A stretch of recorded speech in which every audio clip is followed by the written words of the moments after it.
Today we're going to start to determine the elastic curve for this particular problem, and we're going to do it step by step from the beginning. So the first thing that we're going to be looking at here is going to be that we have a beam loaded in a particular way, and we're given a couple of pieces of information. One, we need the elastic curve along the length of the beam, and that means we're going to focus on the x value when we plot it, or when we determine the function rather. And B, we are told that the beam has a particular cross-section and is made on particular material. That gives us a little bit of information when it comes to our solution, because it means that our flexural rigidity EI is a constant. While it doesn't play a role right away, we're going to be able to use that a little bit later. So for the moment, we're going to leave it as EI, and we're going to maintain it again as a constant. So the first thing that we need to do whenever we have problems like this is we need to start solving for our free body diagram and get our support reactions. So when we do this, we follow the same procedure that we've always had, like when you learn to do it in statics. So we simply redraw the object. We go ahead and replace the loads that are on it. So in this case, we have 8 kip. We have an external moment of 20 kip foot. We have the replacement support reaction. So this would be By because it is a roller. And we have here a pin on A. That means we have the reaction AX and the reaction AY.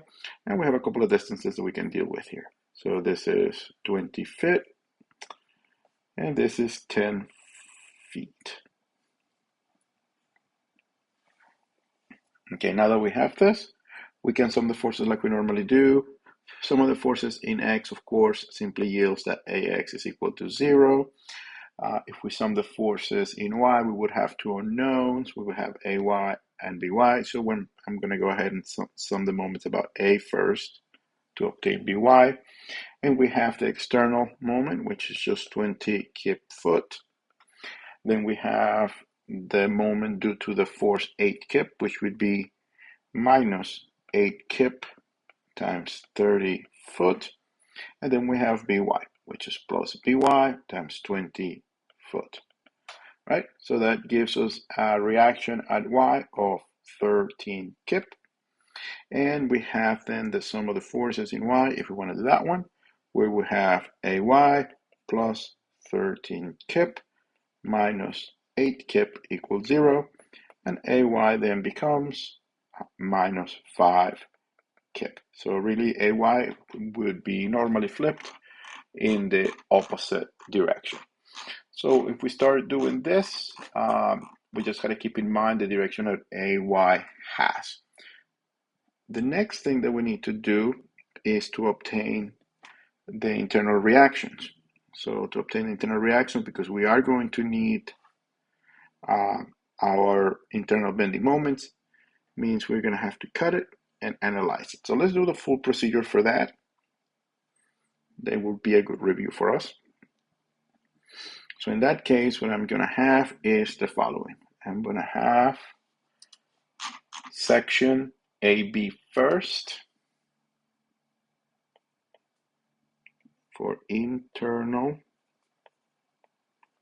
load analysis, and we have section AB. So let's see what we have when we have that one. We will simply draw section AB at some distance x, where the cut normally happen. So this would be where the cut occur.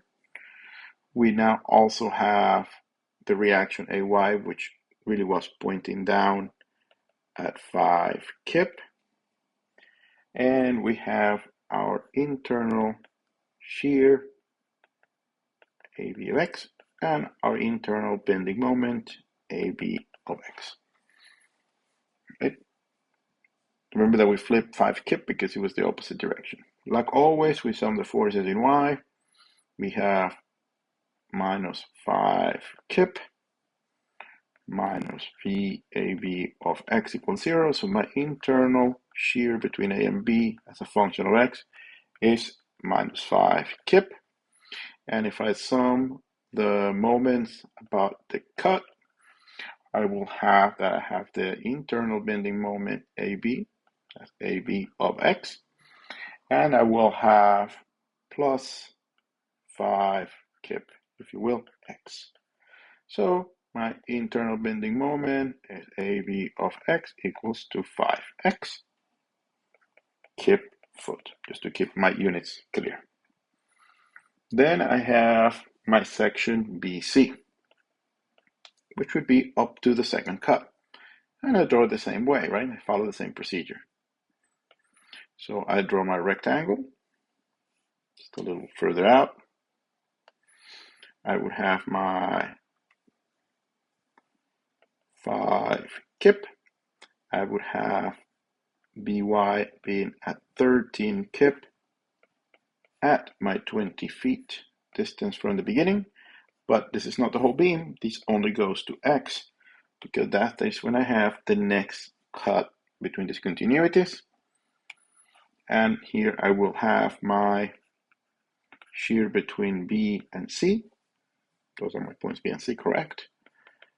And my internal bending moment MBC of X. So now I can calculate the rest. So I would do sum of the forces in Y equals 0. I would have minus 5 kip plus 13 kip minus BC of X equals 0. So my internal shear between B and C as a function of X is a constant 8 kip. And if I sum the moments about the cut, then that should be the bending moment between B and C. Then I would have plus 5x. Actually, let's do this way so I am fully consistent. I would do 5 kip x minus 13 kip times the distance. And the distance is going to be just a little gap I get up here. And this gap would be x minus 20 feet. And that should be equal to 0. So after simplifying this, I have that the bending moment between B and C as a function of x. It's simply multiplying it through 8x minus 260 kip foot. So with that, I now have my internal shear and bending moment throughout the beam. One of the things that we can do if we want to deal with this is we can plot the shear and bending moment just to visualize what the distribution is. This is not necessary for the elastic curve because I have the functions that I can integrate by having the bending moment that I need, but it will help us visualize internal loads as a review, if you will. So I'm gonna go ahead and go past this. I just did this bit, so I'm gonna go add a new sheet while I look at the second page here. So in this case, what I'm gonna do is I'm gonna draw first my loading diagram. I'm gonna go ahead and choose a different color. All right, so let's see here. This is my loading diagram. And you can simply draw the beam if you want to do that. That will give us a good reference point. Okay. And in the loading diagram, as always, you simply draw the loadings that you have. So we have 5 kip. We have 13 kip. We have the 8 kip at the end and the external load of 20 kip foot. Okay, so now we're ready to start plotting our shear and bending moment diagrams. The first thing I'm going to do is I'm going to go ahead and draw my axis for my shear diagram.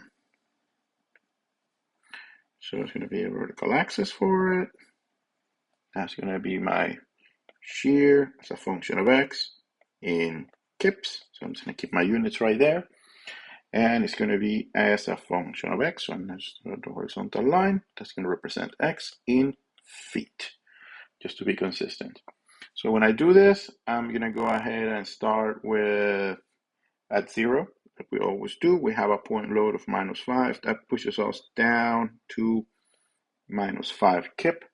And we continue the same until we run onto the next continuity at location B. Then we have a push up of 13 kip. So it's approximately this much. Remember that this gap here is the external load of 13 kip, taking us to 8 kip. And that remains constant until we hit the last discontinuity that takes us back to 0. And that's going to be my shear load. Then we go ahead and do the bending moment diagram.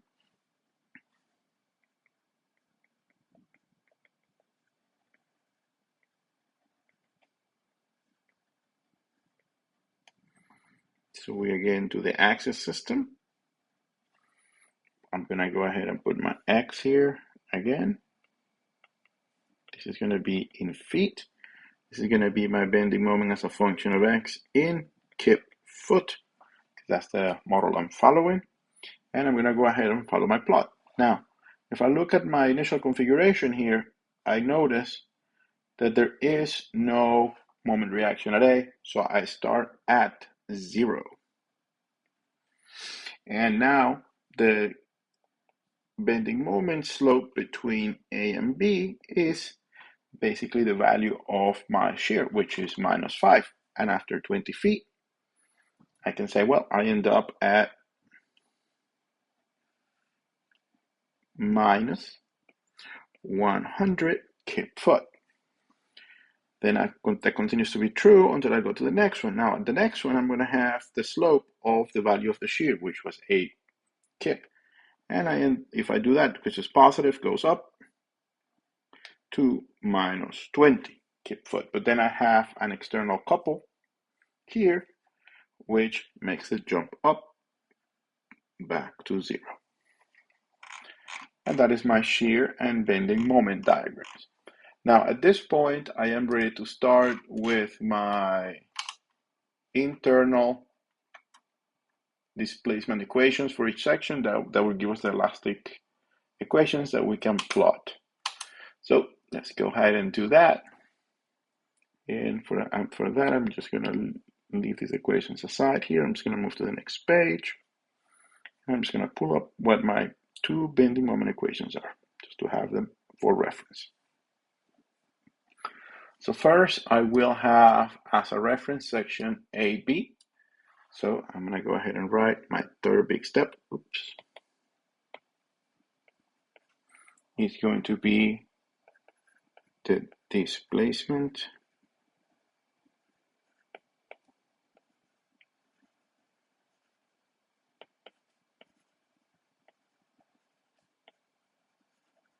equation for each section.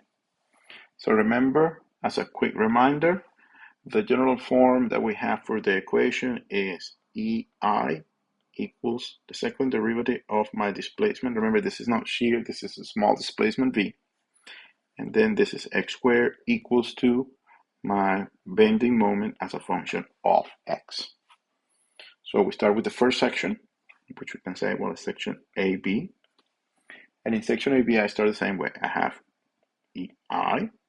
I'm going to obtain the displacement between section A and B as a function of x.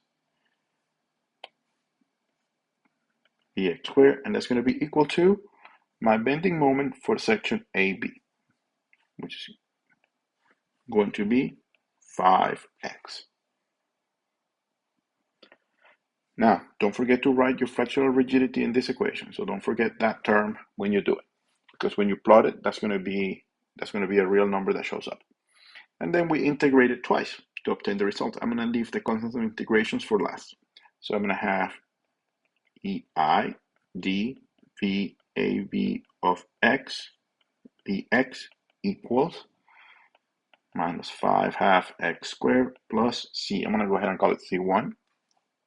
And then I integrate it one more time, and I have ei, the displacement between a and b as a function of x. And that's going to be equal to minus 5/6 x cubed plus c1x plus c2. That's going to be my first equation of displacement between a and b. And then I go ahead and repeat the same thing for section BC, for which I also have now this bending moment equation. So it starts the same way. EI, d squares the displacement between b and c as a function of x. But x squared equals, but this time we have 8x minus 260. Right, you can say skip. And then we have EI, and then the displacement between b and c as a function of x, dx. And that's going to be equal to 4x squared minus 260x plus, I'm going to go ahead and call it c3. I do that one more time again. And I have the displacement VBC of x being equal to, now I have 4/3 x cubed minus 130 x squared plus c3x plus, and I'm going to go ahead and call this c4. And that's going to be my second equation of displacement. Now the last bit I need to do is going to be obtaining the boundary conditions. I'm going to go ahead and call it 4 boundary conditions for displacement. And I really have 4 when I look at the beam. So I'm going to go ahead and take a look at the original problem just to see what the supports are. And we see that at A, here, we have a pin. A pin would limit our displacement, but it would not limit the change of slope.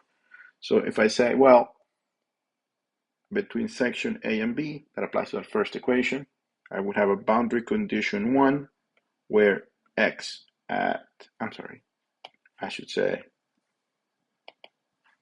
where the displacement of A and B at A, which is at 0 feet, should be equal to 0. And I have a second boundary condition that would say that at B, the displacement between of A and B at 20 feet should be equal to 0. Then we have, of course, the second condition for section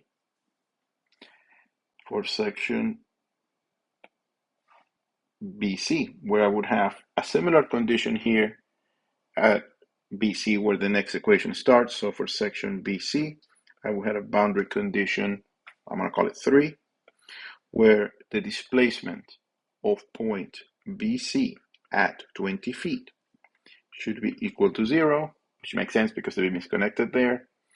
And I would have a fourth boundary condition where I would have that the curve as it meets in B would have the same slope. Now, why is that? So let's take a look at a little peek of what's happening.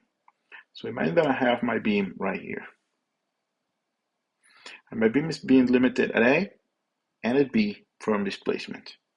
But there is no limitation stopping my free end from moving downward. So what I have is a curve that may go up like this and curls down. This displacement, I don't know it yet. But I do know that there's no displacement here at A and that there's no displacement here at B. I, however, note that between A and B, the slope here should be the same.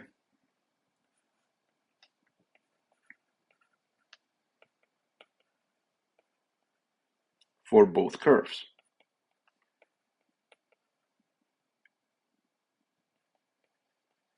So I would have that the displacement slope between A and B at 20 feet as a function of x as it arrives into B should be equal to the slope that takes off after that. So displacement between B and C at 20 feet should be equal.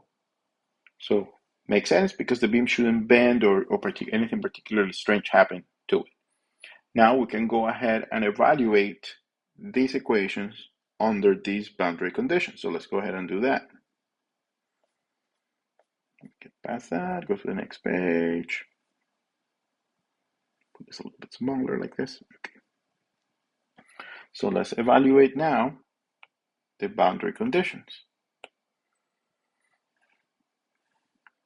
We call this 5.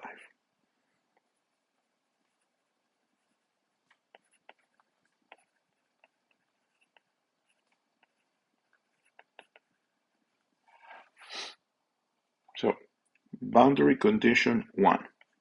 Remember, it applies to section AB. So I use the elastic equation AB. So I say, well, the displacement AB at 0 should be 0. So if I have EI times 0 should be equal to minus 5/6 of x equal to 0 squared plus C1 times 0x plus C2.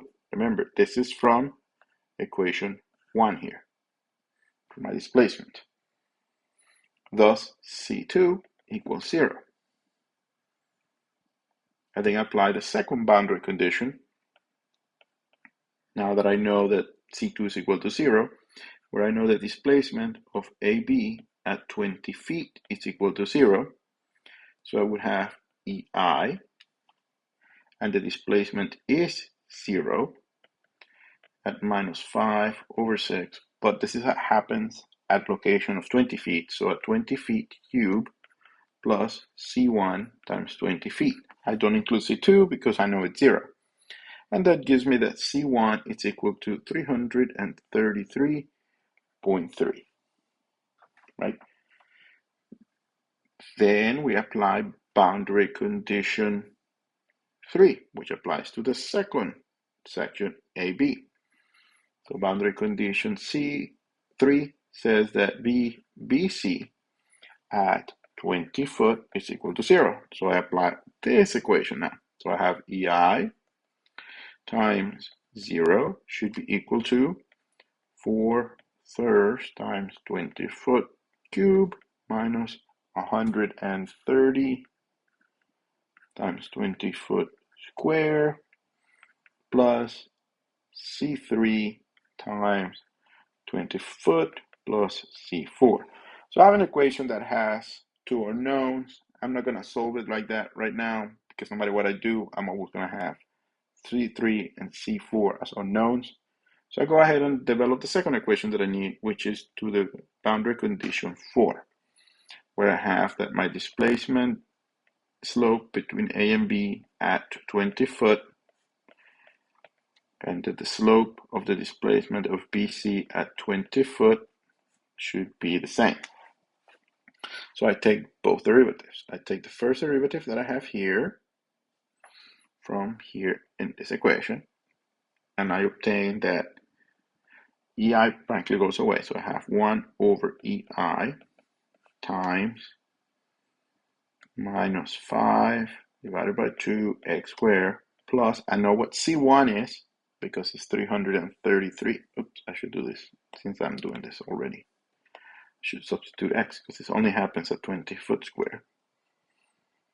Then I have plus 333.3, and that should be equal to the slope at 1 over b, which is the second one. So I have 1 over EI, and that gets multiplied times 4 times 20 feet square minus 260 times 20 feet plus C3. Now the good thing is that EI is a constant, so it cancels out, and that gives me the value for C3.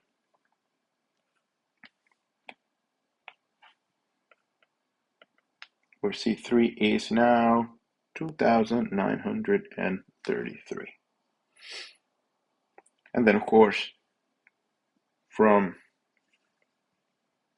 boundary condition 3, I can solve for C4. And that just gives me minus 17,303, 0.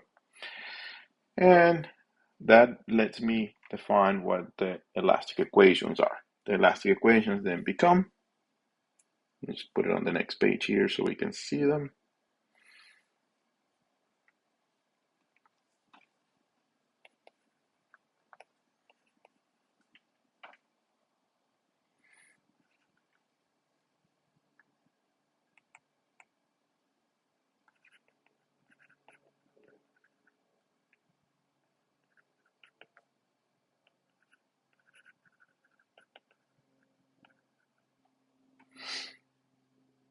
From VAB as a function of x is equal to minus 5,6x cubed plus 333.3x, so 1 over EI.